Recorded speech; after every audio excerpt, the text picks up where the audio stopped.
Bonjour, je suis l'auteure Christine Barcy. J'ai écrit et fait publier par 500 éditions 12 romans, de science-fiction pour la plupart, d'anticipation, de planète opéra qui font partie de la science-fiction, et aussi de romans fantastiques, une trilogie gothique vampirique. Voilà. Aujourd'hui, je vais vous présenter mon dernier roman en 2 tomes, Les Déviants Sacrés, donc publié par 500 éditions, dont le premier tome s'intitule Le Grand Dessein. Alors voici la couverture, voilà, et le 4e de couverture. Je vais vous lire, avant de vous lire le prologue, je vais vous lire une phrase que j'aime beaucoup de Georges Bernard Shaw. Vous voyez les choses et vous dites « Pourquoi ?» Mais moi, je rêve de choses qui n'ont jamais existé et je dis « Pourquoi pas ?» Voici une première image que j'ai réalisée moi-même, une première illustration avec Paint 3D, qui décrit un petit peu le périple de mes 2 personnages principaux. Voilà, sur ce monde qu'est Sylvans et que raconte ce roman. J'ai aussi, dans ces 2 tomes, inséré à quelques reprises des illustrations que j'ai réalisées la plupart du temps avec Paint 3D ou que j'ai pris sur Pixabay. Voici une hutte d'une Amazone, par exemple, et puis aussi une cité abandonnée. Et enfin, après il y en a peut-être une ou 2 autres, mais ça j'ai beaucoup aimé, c'est mon héroïne, on va dire, qui est proche d'un aqualide, un étang aux eaux couleur de sang. Voilà, je ne sais pas si vous voyez bien. Voilà.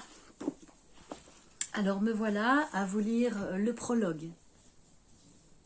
Avec une petite rubrique et un en-tête de chapitre à chaque fois, j'aime bien faire ça. Les archives d'un prêtre Rört.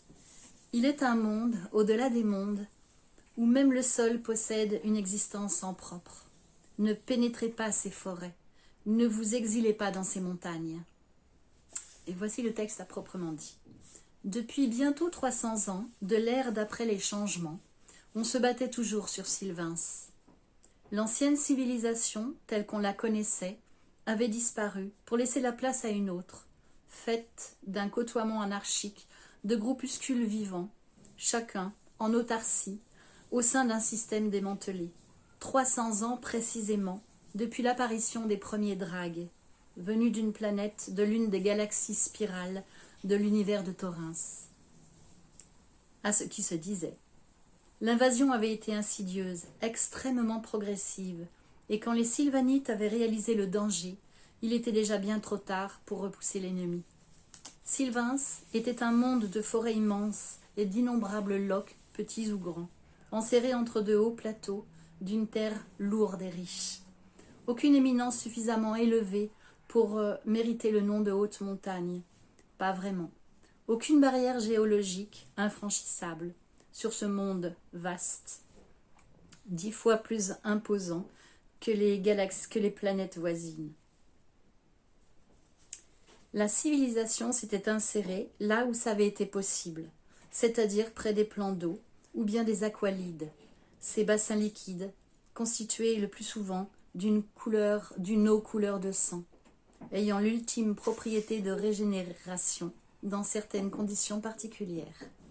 Ou encore, non loin des driver-leads, ces courants d'eau lévitant au-dessus du sol, à quelques pas, voire dizaines de pas, comme portés par une force invisible, qui les maintenait en suspension, d'une manière quasi surnaturelle.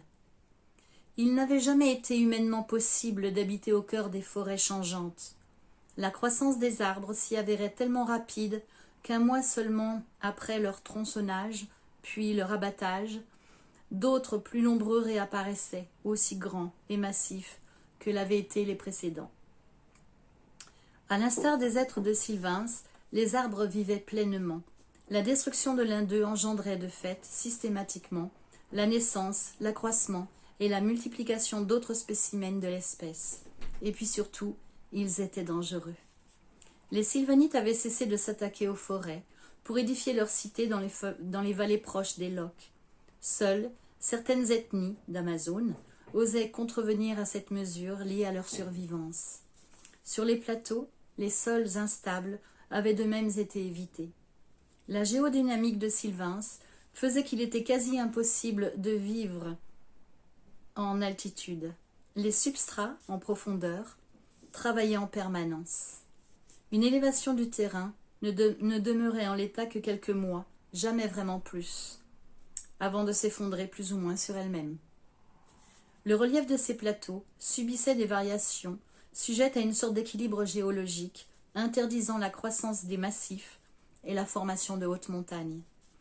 Il n'y avait que les vallées pour rester immuables dans la fabuleuse ossature de ce monde. Même les lochs ou les bassins vibraient d'une existence propre. Leur eau sanglante ou brune, déferlait ou refluait sans prévenir, sans dépasser leur niveau culminant, mais pouvant disparaître en presque quasi-totalité sans qu'aucune prévision ne puisse être envisagée. Voici pour le prologue.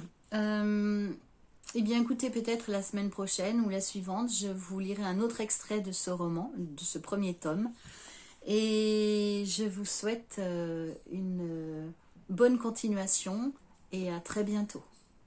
Mon site, si vous souhaitez le consulter, c'est christinebarcy.com. Mais j'ai aussi lesmondesmutants.com. Voilà. Parce que ce roman, il faut le dire, fait partie d'une saga que j'ai intitulée la saga Les Mondes Mutants, en fait. Les Mondes Mutants, donc, contiennent ces 2 tomes, contiennent aussi la trilogie de la Passion de l'Arachnie et un premier roman de science-fiction que j'avais écrit auparavant, Solace. Il y a une continuité entre ces romans, mais chacun peut se lire seul. Voilà. Au revoir.